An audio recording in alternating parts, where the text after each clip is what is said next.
You are listening to KLRN Radio, where liberty and reason still reign. Hi, I'm Jay Farner, CEO of Quicken Loans, America's largest mortgage lender. Spring will be here soon, so if buying a new home is on your to-do list, right now is the time to call Quicken Loans. Learn about which mortgage options make sense for you and get a jump on your competition. With our exclusive Rate Shield approval, the low rate you lock today is protected for up to 90 days while you shop for your new home. With a Rate Shield approval, if rates go up, your low rate stays locked. But if rates go down, you get that new, even lower rate. Either way, you win. Talk to us today at 800-QUICKEN or go to rocketmortgage.com to take advantage. Here's another great reason to work with us. For a record 9 years in a row, J.D. Power has ranked Quicken Loans highest in the nation in customer satisfaction for primary mortgage origination. Again, to lock in today's low mortgage interest rate and get the security of our exclusive Rate Shield approval, call us today at 800-QUICKEN or go to rocketmortgage.com. For J.D. Power award information, visit jdpower.com. Rate Shield approval only valid on certain 30-year fixed-rate loans. Call for cost information and conditions. Equal housing lender. License in all 50 states. NMLS number 3030. Hi, welcome to the Subway ad for the new Sesame Ginger Glazed Chicken Signature Wrap. How would you like it? I'll take a... Sports announcer at home? Yeah, how'd you... We just know. My wife picks up the new Signature Wrap. It's got double the rotisserie-style chicken mixed with a sesame ginger glaze. She appears annoyed at me, but she shrugs it off. Those sweet and savory flavors are calling her name. She lifts the wrap and she takes the bite! Incredible! And now she's closing the door on my... Subway, make it what you want. Limited time only at participating restaurants. Double meat based on average 6-inch sub. I'm little teapot, short and stout. Here is my handle and here is my spout. No, Dad, like this. When I get all steamed up, then I shout, tip me over and pour me out. This is WWE superstar Roman Reigns. It only takes a moment to make a moment. Take time to be a dad today. Visit fatherhood.gov, brought to you by the U.S. Department of Health and Human Services and the Ad Council. KLRN Radio has advertising rates available. We have rates to fit almost any budget. Contact us at advertising@klrnradio.com.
Sup, people?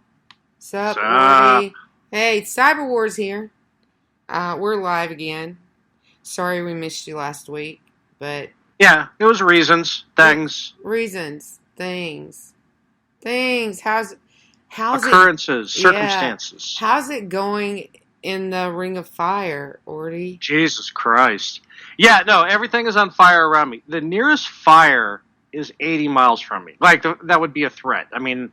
There's closer ones, but they would have to hop a couple mountain chains and get above the tree line and all that. Anyway, the other morning, I'm out for a walk, and I look up, and it's really hazy, and I'm like, "Wow, that's really cool." The moon is a really deep red, kind of like a ruby red grapefruit inside. And then I realize, if that's the moon, where's the sun? I was looking straight at the sun. I could look straight at the sun wearing sunglasses. And it looked like in every sci-fi where it's like a red dwarf that's really close to the planet, except this was our sun that I could stare directly at. Eerie. So, yeah, it's a little smoky.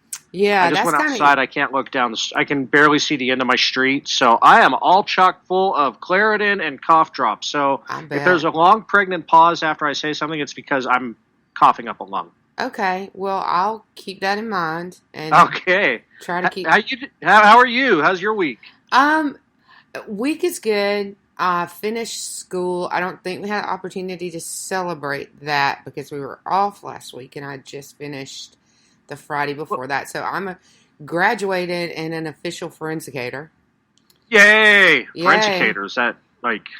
It's Never mind. somebody, Yes, forensicator. Yeah, they forensicate. Yeah. So forensicate. Yeah. Fornicate. Forensicate. Sorry. Right, exactly. So yeah, Fornicating forensicators. Yeah, we should probably change the name of the podcast to True Cybercrime, but maybe, Right. but maybe not. So yeah, so somewhere along the line, my hours went from student to someone who should be working and have a real job. So I go to bed at I'm usually asleep by now. So I might sound a little groggy during the show because I'm a little bit, I really need to adjust them a little bit because I'm getting up at 5 o'clock in the morning. You're in flop mode. Something. Yeah, something. I don't even know what Either it that or is. you finally realize that you're old and you're going to sleep at 7 o'clock in the evening and waking up at 5 and partaking in the early bird meals, and because that's what I do.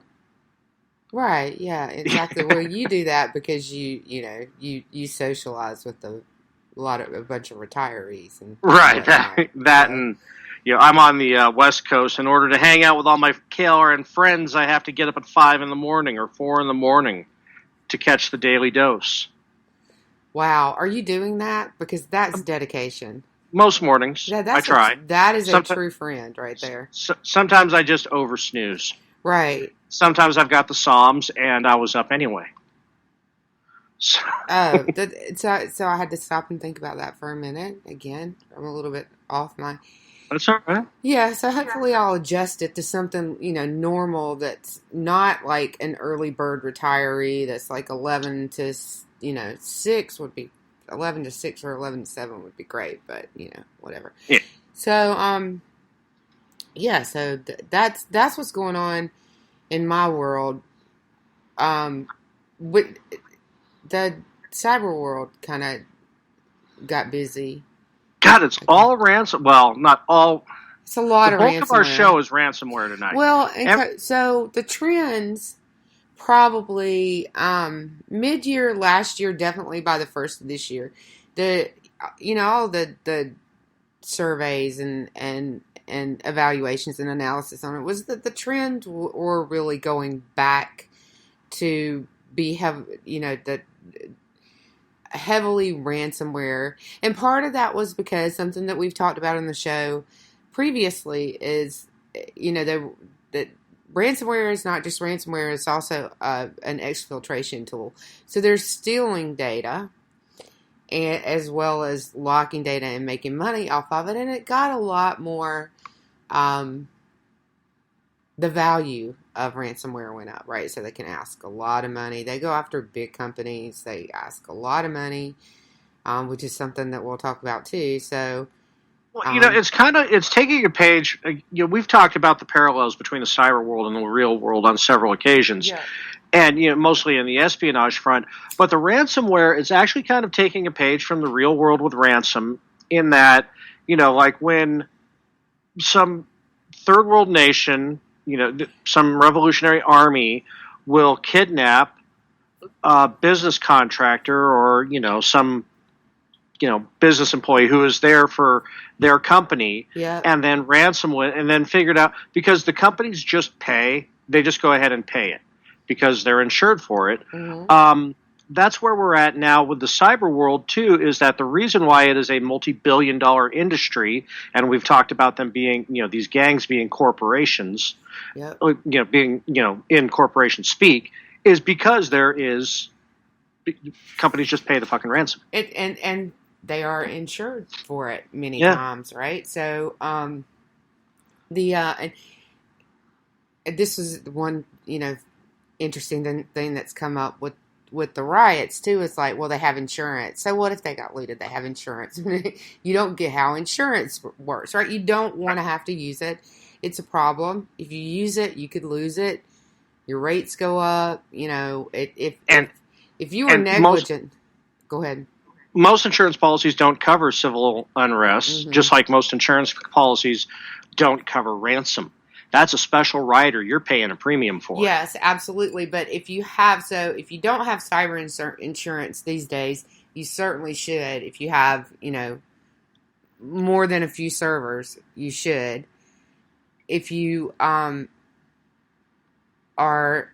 if you don't have the ransomware rider in 2020, you're really taking a chance, right? So yeah, if they can get 6 figures from you and you have a forward-facing internet presence, you really need to have that rider. Yeah, especially if you're a company that they think has some money to pay a ransom. So but let's talk about the Florida kid first, right? So Florida kids, bruh.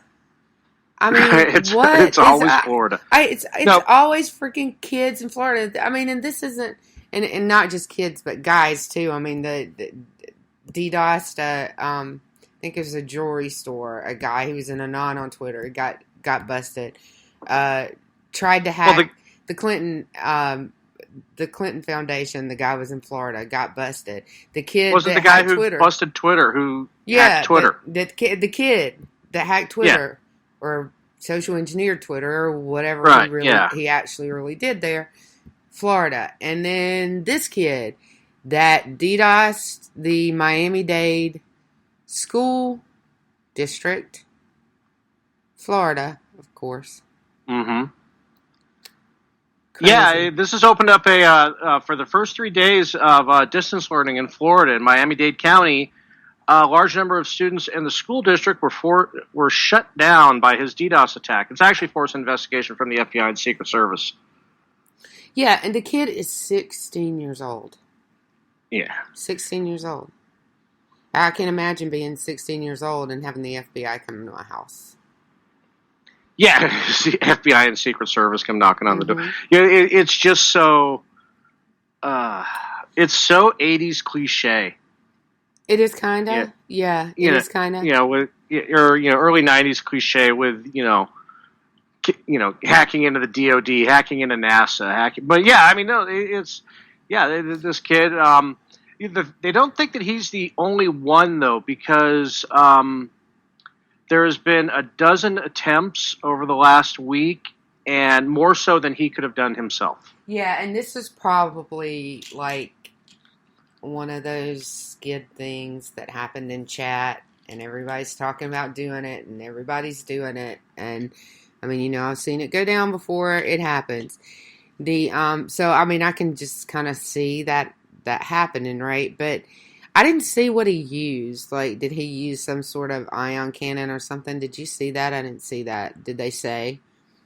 He said it. They said it was. I mean, these kids haven't built a damn botnet. I know. Right. Yeah. No. This was apparently it was a turnkey DDoS. Right. I read part of it. Yes. I'm looking for it in this article, but I read about this a little bit in another article, and it was DDoS for hire. Just buy buy your access. Yeah. Yeah. So, but he's actually being charged with a 3rd-degree felony and 2nd-degree felony, and he will. I'll just go ahead and make a prediction. He will get a very light sentence. Some of the other kids will get caught. He'll get a light sentence. He will get, he could very likely get probation. But they will intimidate this kid into ratting out his friends, I imagine. I mean, this is just the way it works. Here's what annoys me with the youth of today. You ready? Uh-huh. They tracked his IP address. You're going to do a DDoS attack on your school system, use a goddamn VPN. Yeah, you even better use a VPS. I mean, if you are renting... I mean, they are cheap, right? You can and you can get one out of Russia. That they're never going to get your IP from these people, right? I'm not not to advise kids on how to, the last thing I want to do is advise a kid on how to get away with this, but it's just dumb. Why are you even doing it? That's why I think it was probably like a group chat thing and come on, do it, man. And, a dare. Yeah, exactly. Yeah. And but that's just not thinking, that's not taking your car all the way to the stop sign. That's right. And I didn't see anything really about motive, so it was just kids from school trying to get out of having to do school. You know what it is? It's the cyber equivalent of pulling the fire alarm. Right, exactly. Yeah. To get out of school. To get out of virtual school. Give me a break. Yeah, right.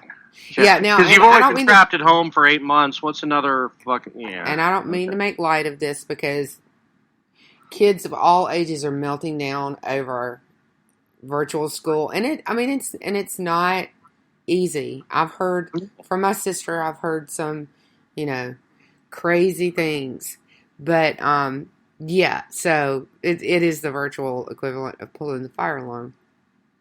It's that some kids are thriving with virtual learning, and some kids aren't. Just like with everything, it's like some kids thrive when you let them learn at their own pace, and they'll usually exceed the pace the class is moving at, and then they get moved into AP, and they do well. And then some people are just, well, to relate to this story, and this is no different. The difference is that you are now trapped at home with all of the distractions therein. Yeah, that's true. And some people kids that thrive in a face-to-face environment are probably not going to thrive in a virtual environment. And they are not. You can be really surprised. People who are very attached to kids who are very attached to their screen time don't necessarily do that well in online school, believe it or not. But here's the thing, and this kind of relates to what we're talking about, so I'm just going to say it. I've heard stories of schools having downtime, kids having technical issues, and the onus falls on the child. So if you get, for instance, locked out of your account and they can't get you back in, or it's not working on your computer and it takes support a couple of days to fix it, the kid gets behind by a couple of days and it's on them to catch up.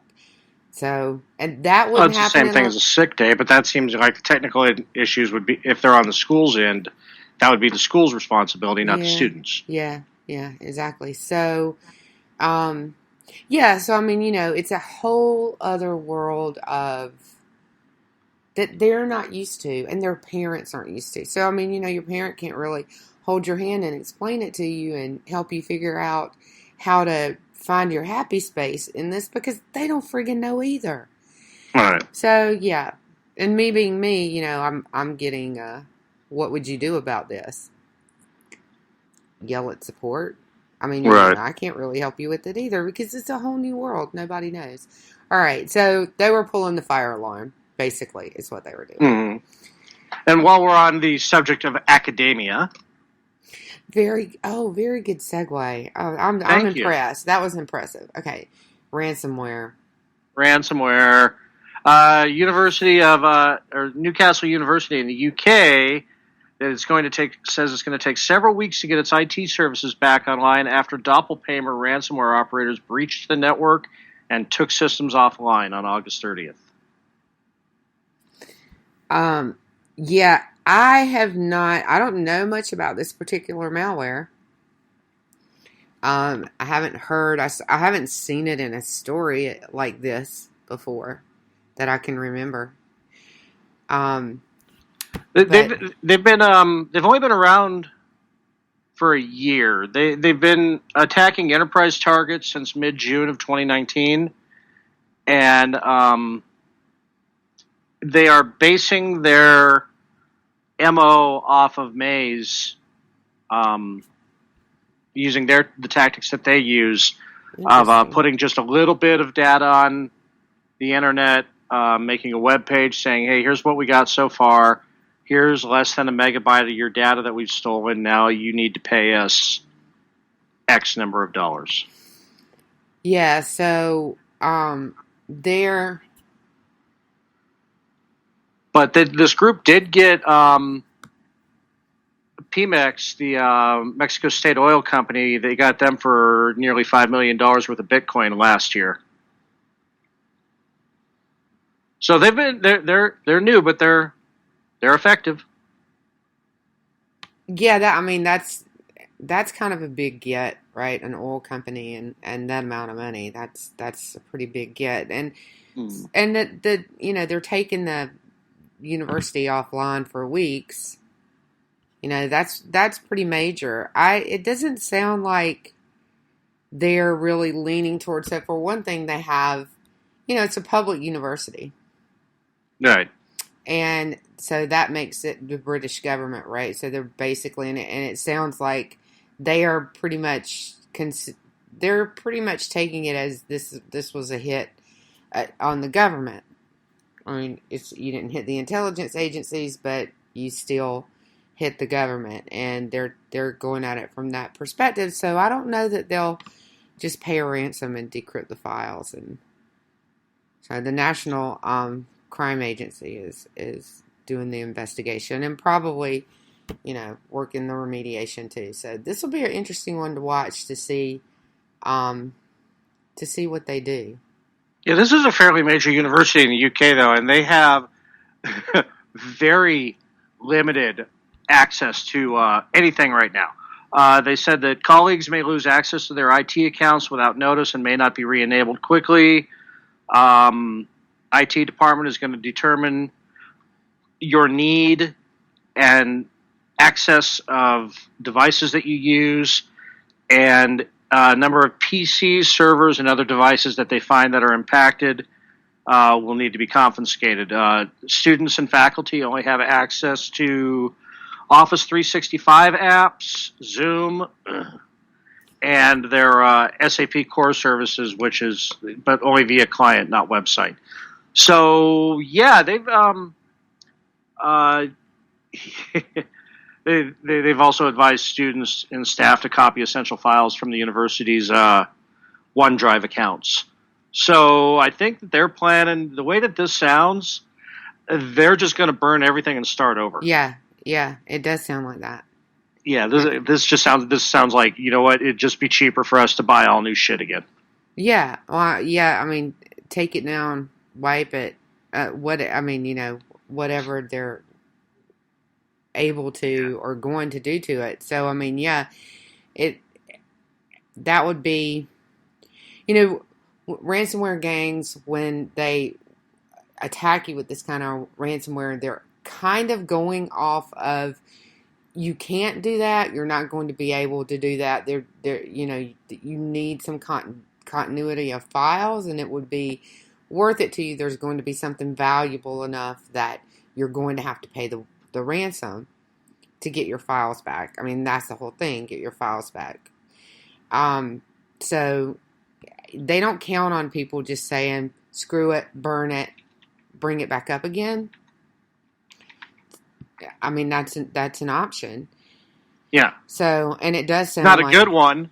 No, but, it's not. But even with my clients, I've had to go scorched earth on a couple times when they've gotten themselves some really nasty ransomware that I couldn't get out even, at the base level. So, right, exactly. Sorry, you got to format your computer and start again. Stay off porn sites. As a rule, with your work laptop. Yeah, I as a rule, try not to. My Mac is the only thing that I actually keep files on, because every operating system other than a Mac that I've ever had in my life had to be burned at some point. Now with Windows, now you can reset it without burning your files, right? Yeah, that's actually, it's a nice thing in Windows 10. I do enjoy with it basically uninstalls everything from your computer but leaves your My Documents wherever they may be intact. Yes, it takes everything. It takes it back to the manufacturer, settings. Sure. Yeah, it's like a manufacturer's reset, except for the fact that it doesn't wipe out your files, which is pretty smart. But I mean, it even gives you a nice report at the end when it's all said and done of what applications it uninstalled, so you know what you have to reinstall. Yeah, Yeah, that is helpful, actually. I never reinstall everything that I had installed before, but I never do either, but it allows me to pick and choose. So that way I don't go, oh, fuck, I forgot voice meter. Yeah, exactly. So, and I got a show in 10 minutes. Shit. Yeah, it's helpful. It is very helpful. But, but it is a good option if you have things, and if you're set up on the cloud. My school, my university was all in the cloud. Oh, yeah. No, I back up everything to the cloud. I rarely use thumb drives anymore because I lose them. So, or I'll format them so that way I can put malware bytes on it to give to a client. Right. Yeah, I have like software and images, forensic images. Like all of my USBs have forensic images on them. So, yeah, I mean, it's like it's an option that they don't count on anybody being able to do, but when things are in the cloud, you can do that. And so, I mean, that's an argument for having everything in the cloud. But this is what's interesting to me. The last thing I'll say about this. What is really interesting to me is that while this ransomware is running in their network, right? Because it sounds like it's just running rampant because people are losing things. Right. While this is going on, you might lose access to, I mean, we don't know for sure if that's because the university is taking it down or because the ransomware is going to take it out. But they're not telling, at least as far as we know, they're not telling students to take the apps off of their devices, which I certainly would be, and don't connect your endpoint to the network. I mean, this is what I don't get about this story, but hopefully that's going on in there. It may not have just been, may not have been put in the story, but may have gone out into a bulletin to, staff and students. But yeah, that seems pretty, hey, just keep going about business as usual until we, it kind of, that's the sense come and confiscate your computer. I mean, I know you can't do anything because you don't have access to anything except for your Office 365 and Zoom, but hey, good luck. Right, and this is not, I mean, they're not the DNC with the Dukes in their system. This is actually ransomware. Which is exactly what the DNC did when the Dukes were in their system, which is also stupid. Anyway, next story. Another ransomware story, NetWalker. This one I know about. They hit and this one made me chuckle. I don't even know why. I think it's kind of evil that it made me chuckle, but I'm going to hell, but whatever. The Argentina border patrol got hit with a ransomware attack, and it halted all border crossings into and out of the country for, did it say 4 hours? Yeah. For like 4 hours. Which I thought was, I thought that was pretty good. If it only knocked you out for 4 hours, that's pretty damn good. You had a good plan. Yeah, they were able to respond quick, and it was only, like from 7 to 11 a.m. on the day on August 27th that checkpoints were shut down. Right. But yeah, that is a good and we don't know restoration of government services. That's a quick turnaround time. Yeah, it was. We don't know exactly what they did, I don't think, from this story to get it back up and running, but whatever they did, it was a good plan. That's 4 hours. That's pretty good. The people waiting at the border to get across probably didn't think that the 4 hour wait was that great, but I think it was a pretty good response time to ransomware. But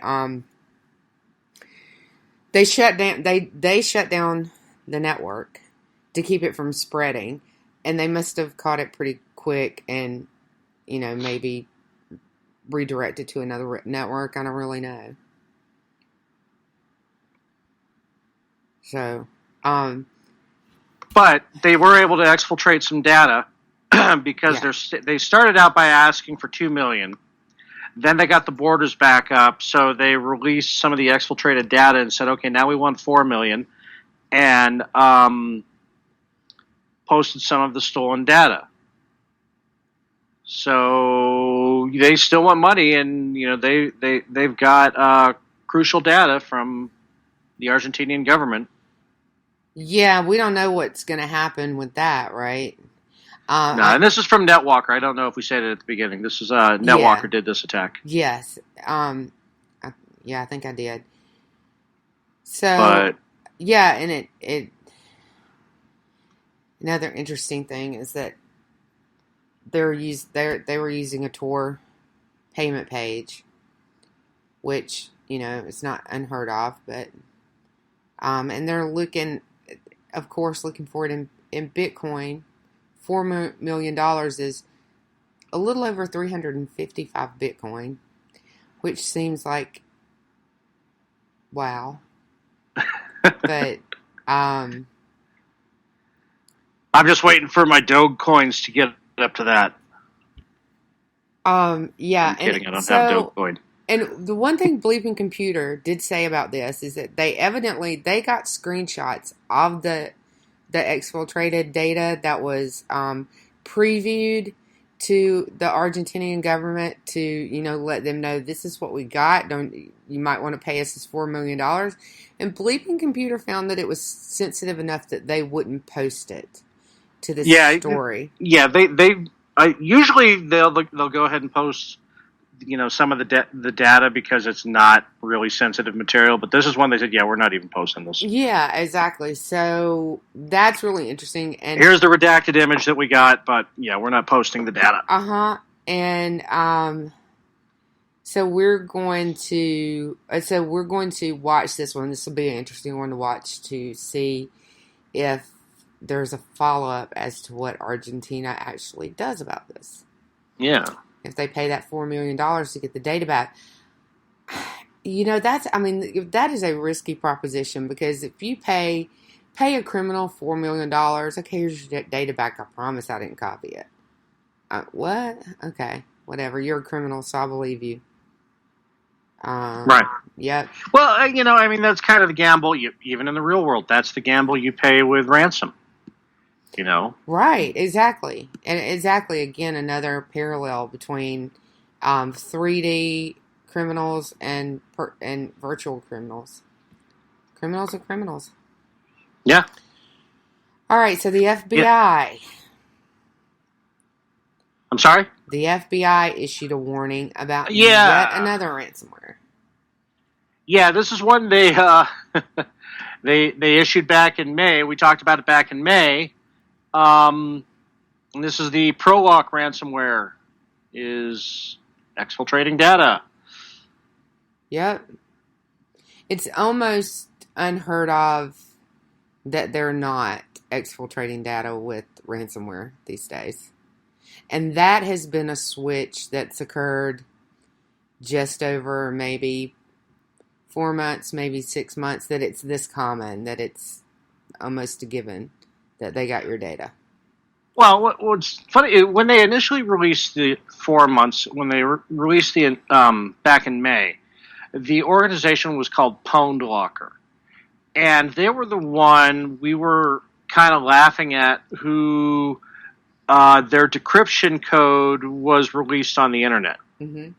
So it kind of took the teeth out of anything. So they're back. They've changed their name to ProLocker. And they have teamed up with Clackbot, the banking Trojan gang. God, this just sounds like Pepsi teaming up with Doritos to bring you the Xbox Awards show. It's not the Lugacy family. Or whatever. Yeah. Lugacy or it's whatever. Not the Wu-Tang. Yeah. But yeah, so they're back, and FBI had to remind everybody, watch out for these guys. Yep. Yeah, when they usually when just on a kind of a side note, when the FBI releases these and I didn't look to see if they did on these three specifically, but I'm sure they probably did. When they release a statement like this, they'll also release rules and indicators of compromise and things like that so that people can look in their system and do things to potentially block these types of, they can mitigate. Yeah, because they reuse an attack vector that they've used before. Yeah. So in order to mitigate your damage, it's like, okay, here's how they're getting in. Yeah, and you know, Pardon your shit. file names, IP addresses. So if you know, you can block certain IP addresses.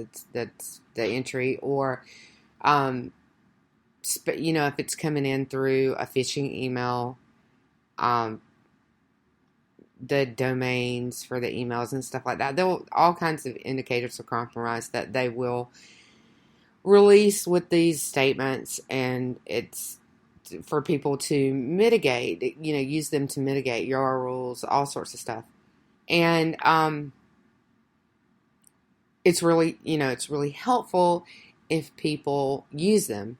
If they pay, it's just like patches, right? Patch your shit. Right. So if you use it, it's really helpful, and you can mitigate and block this dumbass shit. But if you don't listen and you don't mitigate, then you could end up getting screwed. Yeah, and their average ransom is between $175,000 to $660,000, and they generally attack construction, finance, legal, and local government. Ones that they know that can pay for the ransom, even though the FBI is telling people don't pay. But it's kind of like, you know, we've talked about on several occasions, sometimes it's just easier to pay. Yeah, I mean, I've read a lot lately about, you know, they say that there are companies that pay and just never say anything to anybody. They don't disclose. They don't, you know, contact the FBI. They don't do any of that. Yeah, we talked about, God, who was it we talked about 2 weeks ago that he actually got busted for not filing. Uber. Yeah, Uber for not filing with the SEC. Right, he got caught. Yeah. But I've heard people say that there are a lot that do it that don't get caught. And, you know, it's not good. It's not good for your customers. It's not good for, you know, whoever you have in your system. It's not really good for you, and it's definitely not good for the overall security community, because then nobody else can learn from what happened to you. But, you know, there's a lot of incentive for hiding it. You know, I mean, one of the things, if I wanted to get thinking along these lines, you know, we talk about Maze and we talk about the big ones who go after the big targets and get the big money, right? Those are targets that have to file with the SEC because they're a public company. Yes. I would go for the low to middle that don't have to, that you know can spare a couple $100,000. And, you know, it's kind of like the, you know, why are you going for the whale when you can get several big fish? And most of them may not even report it. Yeah, and I think that goes back to the psychology of a criminal, right? Because it's that like Ocean's 11, the casino, you know, the big huge casino isn't the easiest mark; it's probably the hardest. And I mean, you know, what was the casino they hit in Ocean's 11? I forget. Yeah, I forget too. Yeah, but you would ask me that. Right, I know. Sorry, but well, I didn't know I was going to use this analogy, but right. It's the hardest, but it's the biggest, right? So it was like however many millions of dollars they got from that hit, but you know, the Bellagio. Thanks. Yes, Thanks, Ron. The Bellagio, that came from chat, didn't it? Thank you, chat. Yeah, that was Ron. Thank you, Ron. So the Bellagio was the hardest target, but it was the most lucrative target. So they just it's like an Italian job too. You know, do it once and get it over with. You know, stop this petty crime bullshit and, you know, go for the big score. Right. Exactly. Yeah. So it's kind of, you know, but they didn't stop there because there was an Ocean's 12 and an Ocean's 13. Well, and that's the same thing with, you know, the Netwalker and Maze and all these other ones we talk about. It's the psychology of a criminal. They got their big hit and they're going again. They're going back to the well. 3D criminals and virtual criminals are exactly the same except for their tools and their targets. Right. Yeah. And even sometimes the target's the same, but the tools are different. Right. It's just, you know, instead of their vault, I'm hitting their website. All right, so let's take a break, Orty. Let's take a break. All right, let's do. And we'll be right back.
As a small business owner, you deserve more.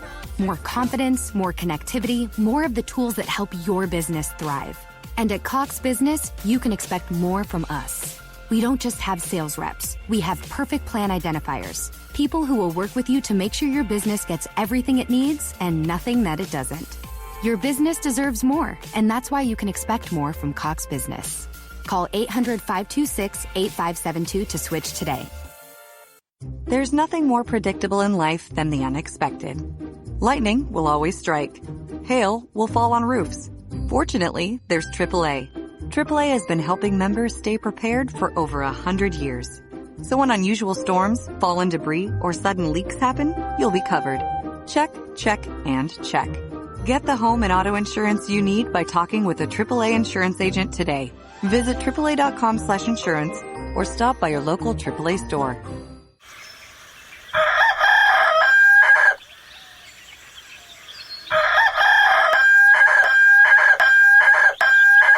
If you prefer real mornings, shouldn't you have a real breakfast? At McDonald's, we get real about breakfast. That's why you can have a savory sausage biscuit with delicious hash browns for only $1.50. It's time to wake up breakfast.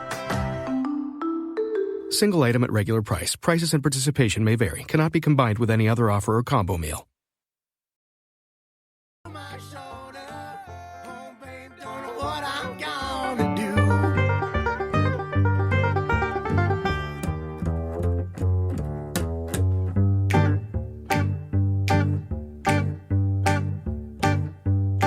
I see my redhead, mess bed, tear shed, queen bee must squeeze. The stage smells, tells, hells, bells, misspells, knocks me on my knees. It didn't hurt, flirt, blood, squirt, stuff, shirt like me on a tree. After I count down 3 rounds in hell, I'll be in good company.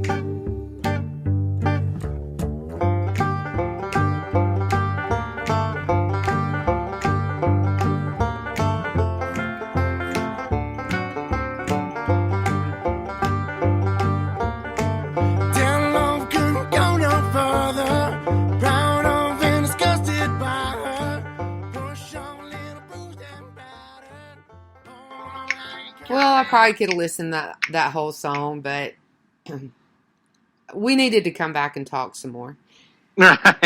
Yeah. I knew the chat would miss me. Right. So, they would. And we got Ron snapping his fingers, so, you know. Excellent. All right, so let's talk about space policy. So Trump has signed a space policy directive on cybersecurity. Which, yeah, this is SPD 5.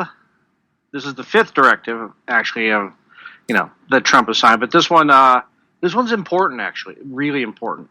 This isn't just like what uniform Space Force is going to wear. Right. This is cybersecurity. And it's everything from communications to weather monitoring. And I've seen a lot of people over the past week. I've seen a lot of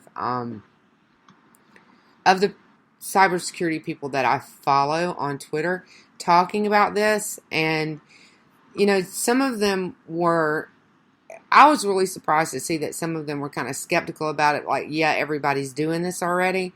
But the government over the past year has been implementing a cyber security maturity model, regulation standards for best practices. It's actual regulations for their contractors, and a third party is going to audit their contractors to make sure that they are following this, and this directive is going to fit into those. If the government says these are our cybersecurity best practices, you better follow them, and you will be audited to make sure that you're following them. And if you're not, if you don't pass your audit, you lose your status as a government contractor. There's a lot of money in government contracting. Well, weather satellites can be used as spy satellites. Telecom satellites can be used as sniffers. It just makes sense to have standards and practices across the board, so that way, the vulnerability is less. I mean, anybody can, with access to, I can't say Radio Shack anymore, but you could track satellites quite easily. And there have been satellites have been hacked. Some, and I can't remember if it was, I believe, some of Russia's satellites got hacked. Was that? I can't remember. That sounds familiar. Yeah, I can't remember what it was, but there were there have been satellites hacked. So, I mean, it can be done. And we talked about the Chinese spy at JPL who plugged in a Raspberry Pi, and who knows how long they were getting information for how long, Right, yeah, exactly. So, I mean, it's not like they're not needed. And to say that everybody's doing it already, that's just, that's not even possible. Right? Everybody has antivirus on their computer. Yeah, which one?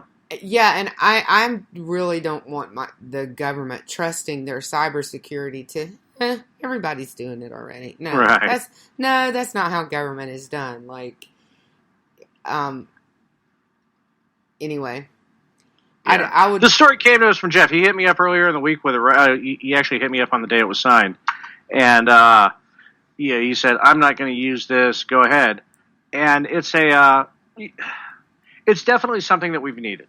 As we've talked about his Trump's cybersecurity policy and other avenues, this one I think is more important than many of the others. Yeah, well, I think it's definitely a piece of the framework that needed to be added. I think every piece of the cybersecurity regulation framework is important, and I think that the maturity model regulations that they put in place for government contractors was definitely needed and extremely smart and way overdue. And the fact that no administration before them did it is a shortcoming. The fact that they did is a victory. And I think the same thing about this. This is a key part of it.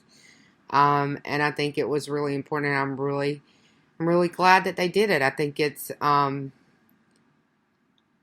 mean, get these idiots in line. We have to we have to kind of take a step back to 2016 and realize that all of this maturity that has happened in cybersecurity happened under the guy who referred to the internet as the cybers.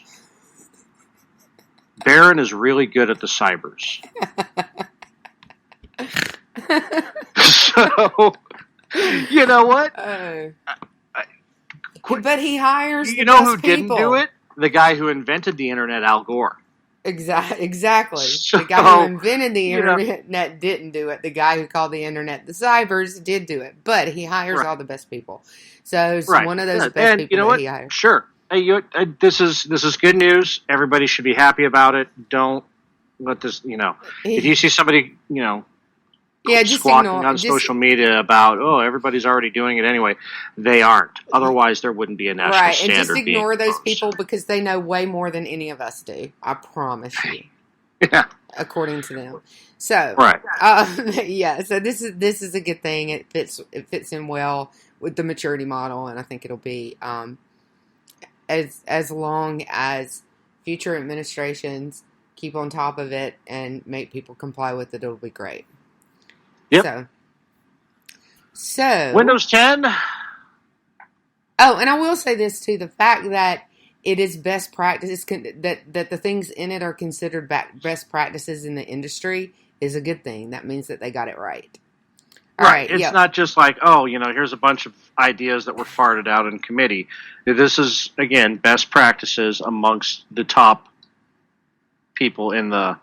Yeah, so I think that was a good thing. I consider that a bonus. All right, so Windows 10 Sandbox. We talked about a few weeks ago the new Windows 10 Sandbox, and that it was a good thing because it's something that Apple has used for years to protect the underlying operating system from things that are attached to the applications causing you problems. However, and I think Windows works a little bit differently, but which you explained to me, and I don't do Windows so much, but whatever.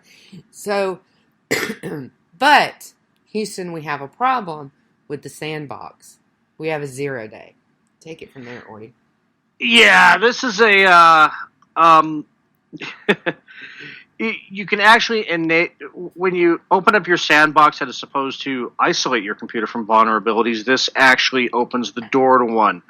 And what this allows people who can enter your computer to do is escalate their privileges from user to administrator, and then run with it from there. Now, this is something that's only in the Windows 10 Pro Enterprise and Education editions of it, and it's in the Hyper-V VirtualBox mode. Which is a basic, Hyper-V is basically a virtual machine. Correct. Yeah, when this was introduced back in May 2019, it's not... You still can't... I mean, what it allows any user to do who can get in on it is to create files in the System32 folder, which is the core of the Windows operating system that usually only the administrator account has access to create, edit, delete, and modify in that particular folder. But it's an easy to exploit, but there's more dangerous ones. This is a very niche situation that a hacker would find a computer running in. Right, unless they hacked into it. Which means they're already there. Right. It's another way for them to escalate privileges once they're in, which becomes a bigger problem. So when you're sitting at home on your network, this is a problem, but it's a much bigger problem for an endpoint, a Microsoft endpoint that's connected to a network in an office or virtually through remote desktop or anything like that when you're working from home, which we've talked a lot about all the vulnerabilities, people working from home. So this is a way that hackers get into one computer and then pivot the other computers into the network. And but you would be needing for that scenario, you would need to be running the virtual Hyper-V at home and be compromised. So, like I said, the threat is pretty low, but the damage is pretty high. Yeah, that's a good. The potential for mischief is off the charts, but it's a pretty low instance of occurring. Right. So yeah. But that's along with that. Here's a fun one. So this one, I actually watched the guys that found this work this out on Twitter. So I follow. There were three guys that were finding it, discussing it, and working out how it worked on Twitter, and I followed two of them. Now I follow all three of them, but at the time I followed two of them, and I watched them in real time figuring this out, which it was really interesting. So, so this is Windows Defender antivirus, which we've talked about is a good antivirus, and if you're going to use a free one, it's the best of the frees. Yeah, aside from Malwarebytes free, which, like, if you don't mind every 14 days having to uninstall it and reinstall it, and it's the best of the free ones you can get. Right, and it's not like a limited trial; it's a full version. Right, Bleeping Computer evidently found it also from the guys on Twitter that were working it out. So the so Windows Defender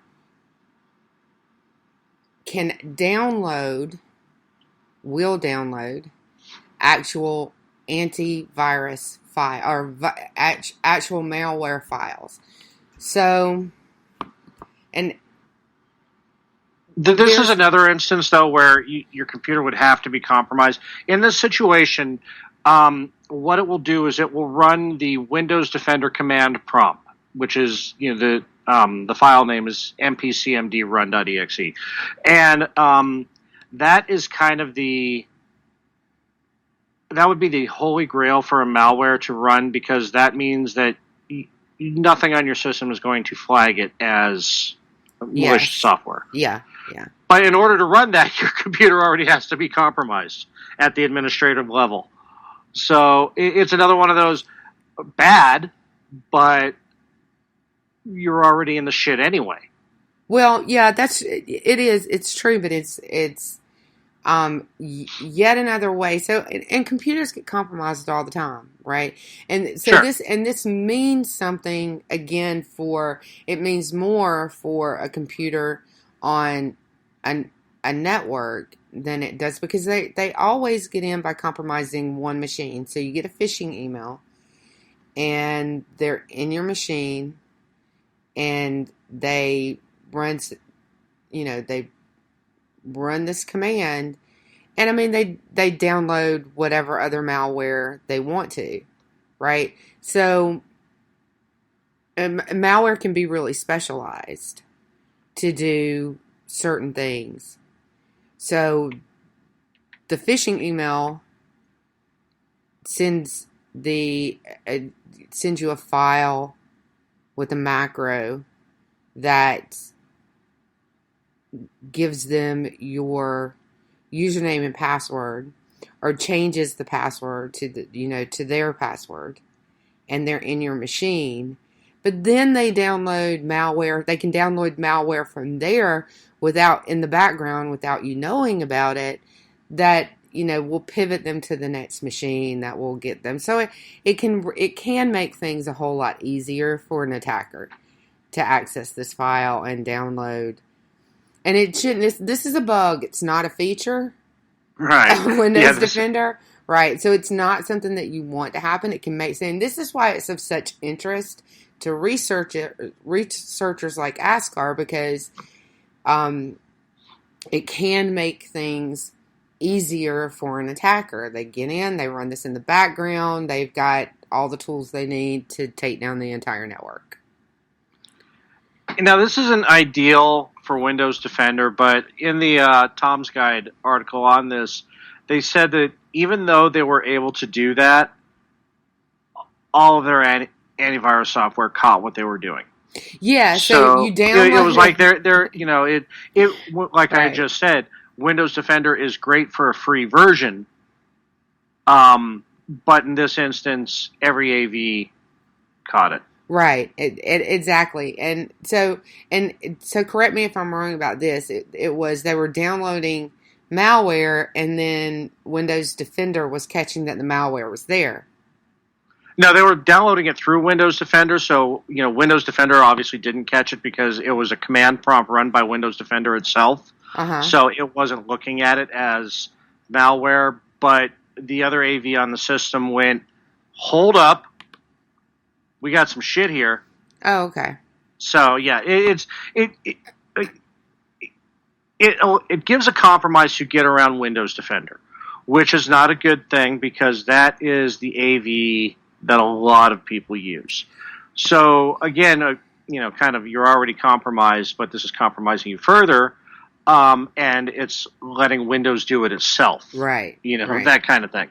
But, like in this instance, if you were running another AV, it would catch it because the situation where this wouldn't fall into, though, is if the malware they were trying to download had not been put into the other AV's definitions yet. Well, yeah, and if there's an attacker in the system and they're using it, they're going to download a malware, it's going to probably not be one that you'll catch necessarily, or that wouldn't be their goal.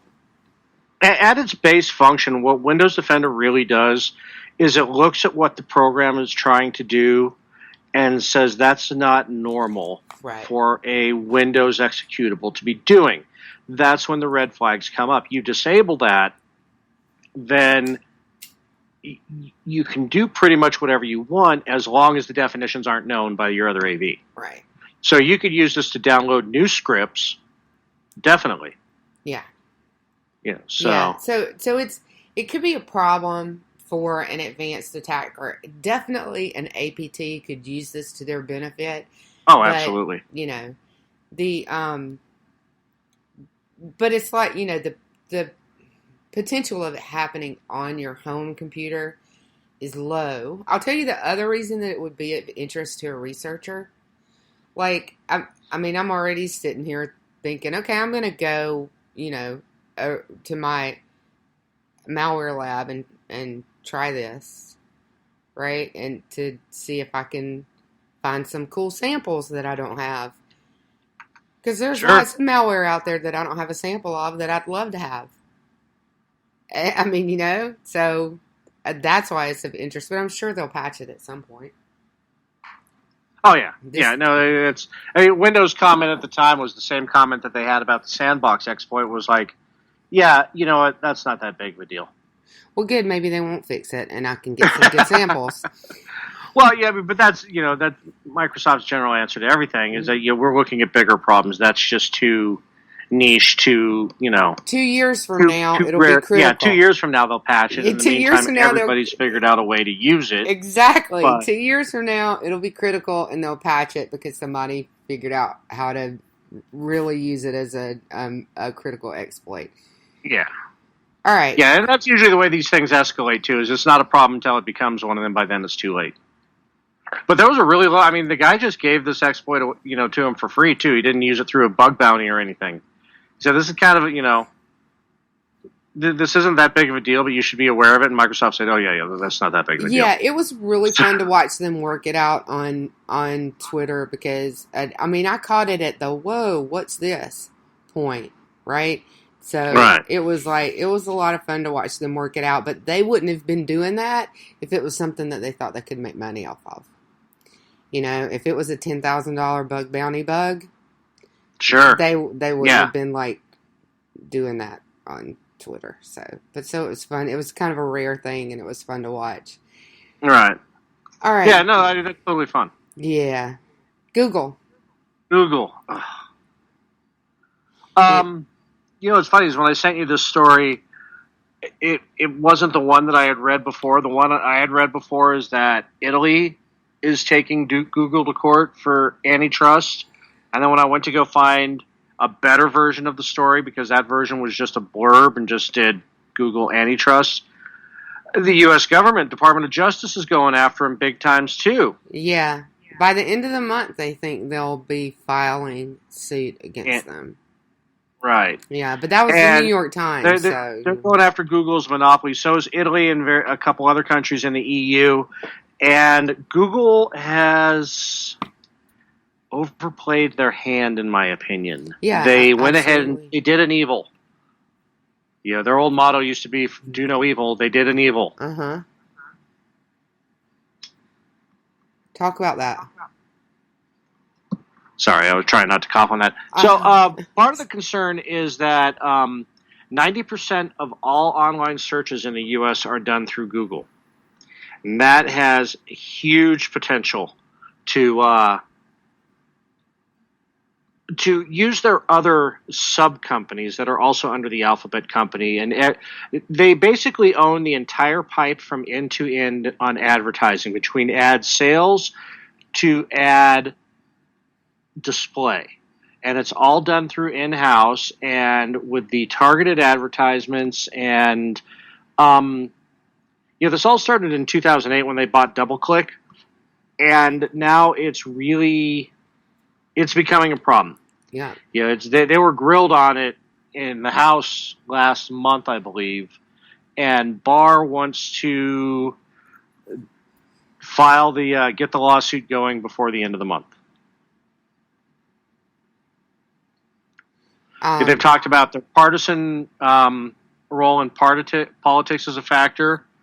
Yeah. So and that's one. So there was two stories that I saw this week, and one was that Google is it 6 million the number? Maybe not 6 million, but millions of voters they believe were swayed toward Hillary Clinton because of their Google results. And a whistleblower came out this week and said that the algorithms, the way that they are, I think maybe with one or two minor tweaks to them, which is highly possible, could completely hide the Trump campaign from user view altogether. Yes. So, yeah, Barr's got 40 lawyers working on this, and the lawyers are kind of grousing that they're not ready to drop a suit yet. Some of them are grousing about it.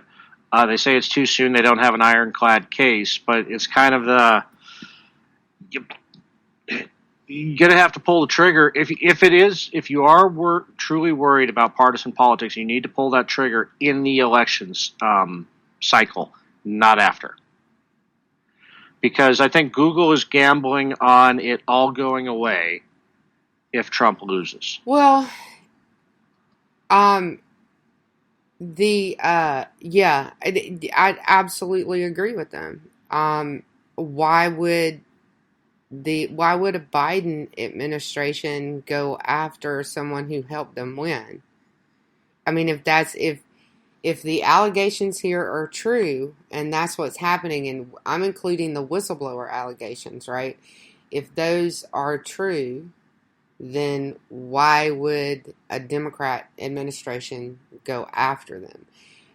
They wouldn't. I mean, I think we all know that they wouldn't, and I hate it that this is partisan at all, right? Because this is not what the internet was ever supposed to be. Then again, whatever ends up being what it's supposed to be? Nothing, really. Everything gets corrupted at some point. In addition to the DOJ investigation, they are also being assisted by 48 states, Puerto Rico, and D.C. in regards to their data collection on mobile devices, and looking into Google Android on that. Google Android represents, I want to say off the top of my head, 80% of all mobile phones in the United States are Google Android. I think that might be an old number. Right. But I know that it's still a majority of them. It might not be that big of a majority. Yeah, so the main thrust of the story is the $160 billion that Google earns from ad revenue by manipulating search results, and it's one of the things, complaints of their competitors is that Google will boost its own products despite what you actually search for. Yeah, that's the antitrust part of it, right? Because that all right. has to do with business. So, to use an example, say Coca-Cola owned a search engine, and you specifically typed in Pepsi, and then you get 7 Coke ads before you get to Pepsi.com. That is basically what Google is being accused of doing. Yeah, with YouTube and other products, everything that they own. And Android is 54.2% now, but it was it was 80 at one point, but it's 54.2%. So, but still, that is still a majority. So, it gives them a lot of leeway, and beyond that, the default search engine for every browser you will ever use is going to be Google. You have to manually change it if you want it to be different, and that includes Safari. So, that's a major deal too. Yeah. I mean, that's... No, and that's just, I've been using Edge for several weeks. Bing is shit. Bing is absolutely the worst search engine ever. So I'll toggle between DuckDuckGo and Google, and I do find myself running home to mama and just, putting Google. I did, I use, but Google, I get very frustrated with Google because they manipulate their searches. At like it used to be back in the day that people were buying, before Google really came along, people bought keywords on Ask Jeeves. Yeah, Ask and InfoSeek, and those are the two that I can think of. Lycos and yeah. InfoSeek I think was the big one when I was doing e-commerce. I think that was the biggest one, maybe. But InfoSeek and Ask. But so then Google came along and they totally switched the paradigm, and there was no more paying for keywords, and everything was done on algorithms, and life was good until they started manipulating them, not because people were paying for them, but because of what Google wanted you to see.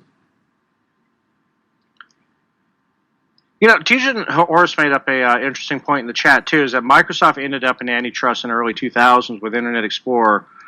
And that is much less than what Google does today as standard business practice. Right. Yep. Absolutely. Yeah, I mean, I think that if you just look at, like you said, 90% of the search engine use, the overwhelming amount of advertising dollars, $160 billion, this is overdue. Plus, I mean, that's not even counting YouTube. That's not counting maps. That's not, I mean, right. They just, I even found, as an example, I have an Android phone. And everybody knows, what the forecast, they all have that on there for their, funny little, thing about the weather. Well, they also have a map app called Backseat Driver. And I can never get it to work properly because Google Maps always takes over. Right. So, yeah, Google has anything that is even remotely related to tech, Google has its fingers in. Yeah. And, if we remember the antitrust suit against Microsoft in the early 2000s, they had to kind of unbundle Internet Explorer, even though they really didn't, because it was the core of all versions of Windows moving forward. They just took the Internet off of it and called it Explorer, and it's File Explorer. Now, Edge does the exact same thing. Moving on. Edge is malware. But I like it better than Chrome. So, yeah, I think this is actually pretty long overdue. I'm not a big fan of the government getting involved in corporations at all. It makes my libertarian brain fucking scream. Uh-huh. But there is a point that being Google's intrusiveness is more offensive to me than the government putting a stop to it. Well, I think that there's a point where it, back to those mafia analogies we were making, it gets a little mafioso, right? Yeah. And I think Google is definitely at that point. And maybe if you took the interfering in politics and manipulating what people see and trying to manipulate people's opinions just in general, even if it's just about products or, culture or whatever, and not about politics. They're manipulating. It's information warfare. So, well, let me take that one step further, because this just occurred to me when you were talking about mafioso. The only thing that Google doesn't make yet is an antivirus. If they were to get into the antivirus game and then all of a sudden say, all right, if you use Chrome but you don't use our antivirus, we are not going to protect you from spoofy websites, spoofy links. Mm-hmm. At what point does that just become extortion and protection money? Well, yeah, I agree. So, Yeah, so, I mean, and that's kind of a hypothetical, but I think that,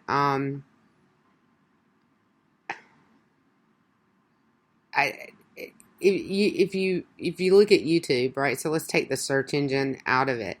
What they do on YouTube with, if you're an advertiser, or if you're running ads on your YouTube channel and you're talking about things that they don't like, they will demonetize you, take the ads, take the ads off of your videos. That's kind of extortion. Well, not only that, but then they blame it on the advertiser too. Yeah, so it's like, Coke doesn't want to be associated with your channel. Coke didn't say a fucking word about it. Some blue hair in goddamn Palo Alto didn't like your channel, so pulled your Coke advertising from it. Yeah, absolutely. It's all Google moderator driven, and I mean, sometimes they can't even explain it because, just like Twitter, they give the moderators leeway to do things that they really shouldn't give them to do, and I don't like that. Yeah, it's like Jeff just made a point in chat, and this is, I watch his YouTubes too. Jeremy from the Quartering, the way that he dances around words so he doesn't get delisted, so he doesn't get demonetized, so he doesn't get blocked or lose his channel, because this is people's livelihoods now. This is their business. They gave up everything to be content creators. Yeah. And if you watch a Quartering video, and when he wants to talk about something, just like Annie to go reporting of Antifa or something like that, and he has to actually dance around the word that Andy uses. He can't say like white supremacists or Nazis or things like that. He has to substitute with bad people. Mm-hmm. Because if he were to use those words, then someone reports him as promoting those things, and then he loses his channel. Yep, exactly. That is extortion. That is thought police extortion. Yeah. Plain and simple. So, is it time to do something about Google? Yep. Yeah. My libertarian spirit doesn't like it either, but it's time. It's past time. It's in the light of taking all of that into play too. There are a handful of other video services like YouTube out there. You never hear about them because they don't show up on Google searches because they are deboosted. Yeah. So, this is... you can have all of those policies, but you can't have them on every platform. You have to break up. This is like when, Ma Bell got broke up. I think it's time. Right. Well, so there's that, there's always been a lot of talk about changing the Computer Decency Act, particularly Section 230, where platforms like Google are considered just platforms and not publishers. So you can't sue them, right? For copyright infringement or anything like that. You can't. They're not touchable when it comes to any kind of civil action. Right. And they're somewhat protected pretty protected from criminal action too, right? So someone's child. This happened with Backpage, with child trafficking, human trafficking. And they were sued, and attorney generals tried to prosecute them for allowing human trafficking on their site, but they were considered a platform and not a publisher, so it couldn't happen. They changed 230 to add an exception for child trafficking, so now if you allow child trafficking on your site, it doesn't matter what kind of site you are, you can be held liable, which encourages them to not allow child trafficking on their sites. Sure. But at the point where you are editing, where you are deplatforming, where you are demonetizing channels for certain types of speech or content, you take things down through DMCAs, you become a publisher like the New York Times, or not quite like the New York Times, but more like the New York Times, then you are just a platform. And the CDA needs to address that, because the law is insufficient if it doesn't. That's my opinion on it. Not everybody agrees with me. A lot of people don't want the CDA changed at all. But the internet has changed since the CDA is written. And you can find plenty of people that are more than happy to change laws to catch up with technology in the internet until it comes to 230. And that has to do with nothing other than money and lobbyists. That's it. Right, and that's, you look at some of these platforms, and they're actually daring the government to go after 230 of the CDA and the DMCA. It's like you watch Jack on Twitter, where he's basically daring the FCC to do it, because he knows once you crack that seal, then when you have an administration that is favorable to your ideology, they're going to change it again. The problem with that is that the only change I would like to see to the CDA 230 is if you're going to get platform protection, then you may not editorialize. Yeah, absolutely. That's exactly what needs to be done. There needs to be there needs to be a definition of a publisher. And that definition is not really even existent. It's definitely not. They draw a line somewhere, I think, between the New York Times, like a news outlet, what anyone with a clue would recognize as a publisher, and then everything else. And I don't think it's adequate. You know what I actually think would be easier, sitting here thinking about this, and as long as we're theory crafting, I think it would actually be easier because the CRA is constantly amended to add in a new protected class, and now that we are in the era of cancel culture, modify the CRA to include political ideology, rather than modify CDA 230 or the DMCA. I think that's an interesting and probably a workable solution. Yeah. Yeah. Yeah, I think that, and I'd be willing to. I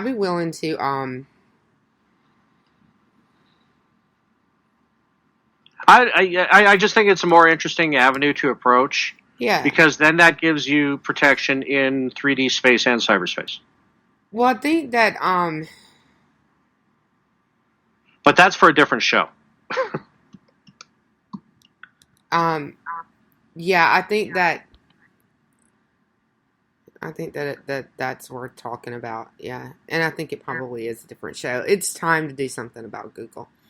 It is long past time to do something about it. And Chad agrees too. So, well, there you go. Yeah, why can't I get 3/4 inch or 3.5 inch floppies at Staples anymore? Sorry, it's just something that came in the chat. Most of these idiots in the Senate wonder why they can't get 8 3/4 floppy disks at Staples.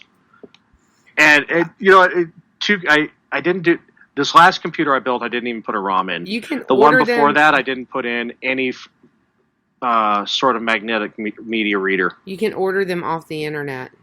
Oh, I'm sure you can.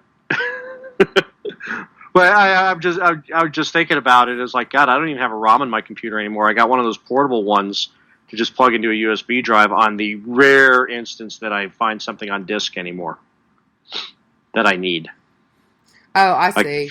JC said most of the idiots in the Senate wonder why they can't get an 8 3/4 floppy. Yeah. Yeah. Yeah, run down to Staples. Right. Yeah. Yeah, So. and that's another thing, JC, and you're here most every Monday. You've heard me say this before. Lawyers know very little about technology. Legislators know even less. Judges probably know the least of anyone. I want to dispute that. I think judges are actually hearing the cases more now. I think judges are learning more, especially in the copyright. So I'm just going to say, from Avenue? the rulings that I've read, that is not the case. Okay. But it might, it might be. Like, maybe it's just in copyright law. Least to most might be legislators, judges, lawyers. Might be right. Judges, legislators, lawyers. But I would say lawyers are better than the other two. But none of them are that good, right? No, none of them know what they should. And the problem with that is that some sort of technology, digital forensics in discovery with electronic discovery, e-discovery, or in criminal cases with all sorts of devices. I mean, every device comes into evidence in a criminal case. They need to know these things. And they have continuing education credits that they can get where they learn about e-discovery or something like that. And it is just not adequate. They just don't have the knowledge that they should have. And it's, lawyers that specialize in it are really good at it, but the rest of them are just, for the most part, it's like, really?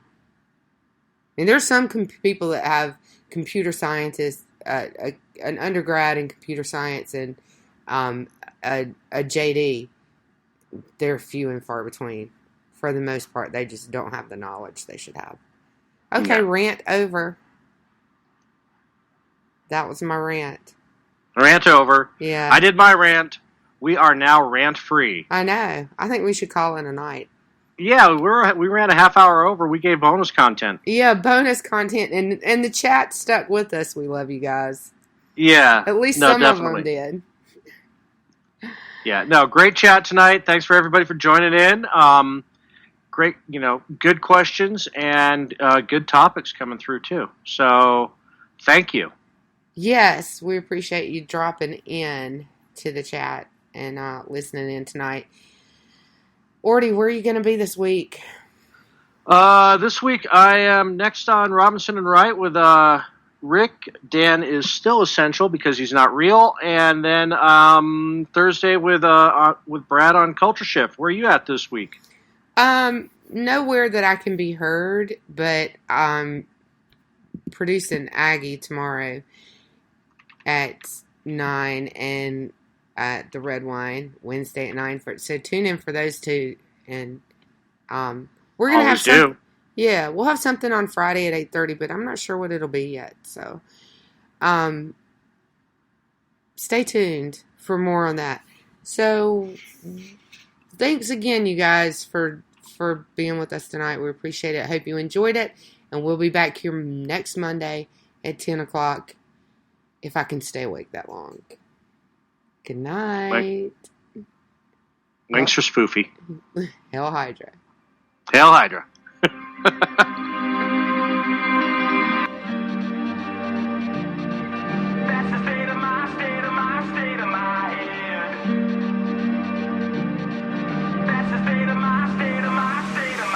It's been a long, bumpy ride sitting back in the saddle. It's time to get down, dirty up our knees in the battle. Oh, come on, round up the boys, gonna make the walls rattle. Oh, our flag is tattered and our bones are shattered, but it doesn't matter 'cause we're moving forward. Round 'em up, let's go.